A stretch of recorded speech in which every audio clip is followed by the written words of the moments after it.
Ayon sa aklat ni Propeta Daniel, Kapitulo 7, versikulo 14, at binigyan siya ng kapangyarihan at kaluwalhatian at isang kaharian upang lahat ng mga bayan, bansa at mga wika ay maglilingkod sa kanya.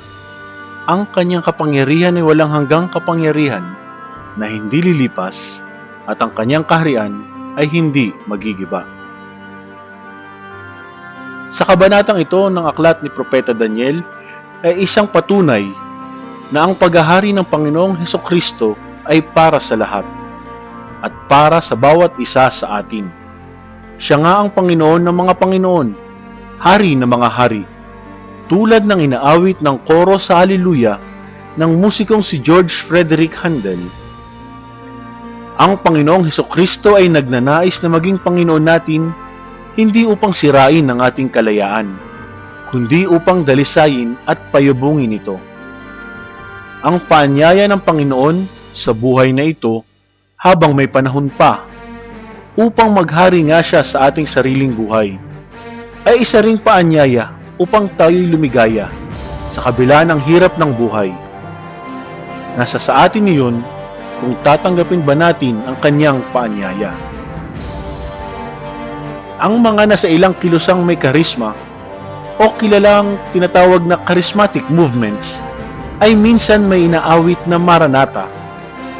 Ito po'y alingaw-ngaw sa pinakahuling bahagi ng pinakahuling aklat sa Bagong Tipan, ang aklat ng Pahayag o Apokalipsis, na kung saan ang mga unang Kristiyano ang nagsasabi kay Kristo Jesus na kaaakyat pa lamang noon sa langit, pumarito ka na pong muli, bumalik ka na pong muli.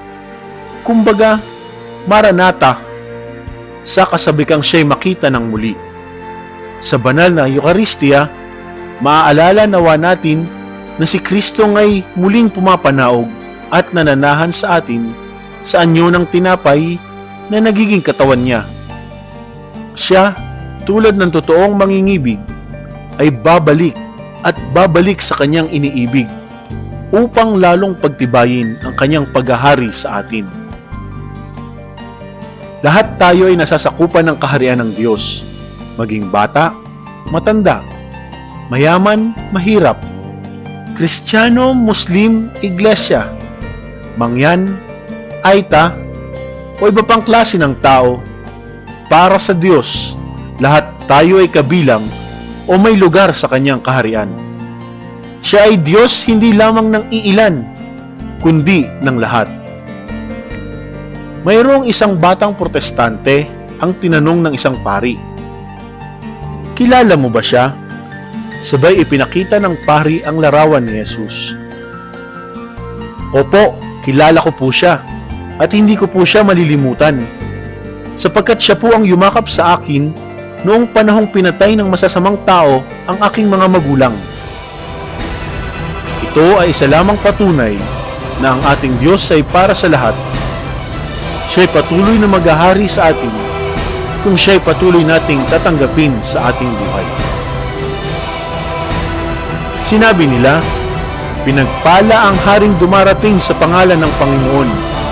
Kapayapaan sa langit, papuri sa kataas-taasan."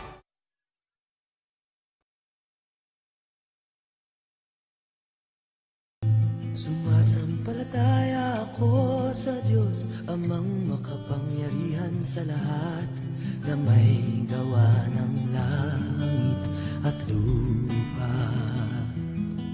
Sumasampalataya ako kay Hesukristo, isang anak ng Diyos, Panginoon natin lahat.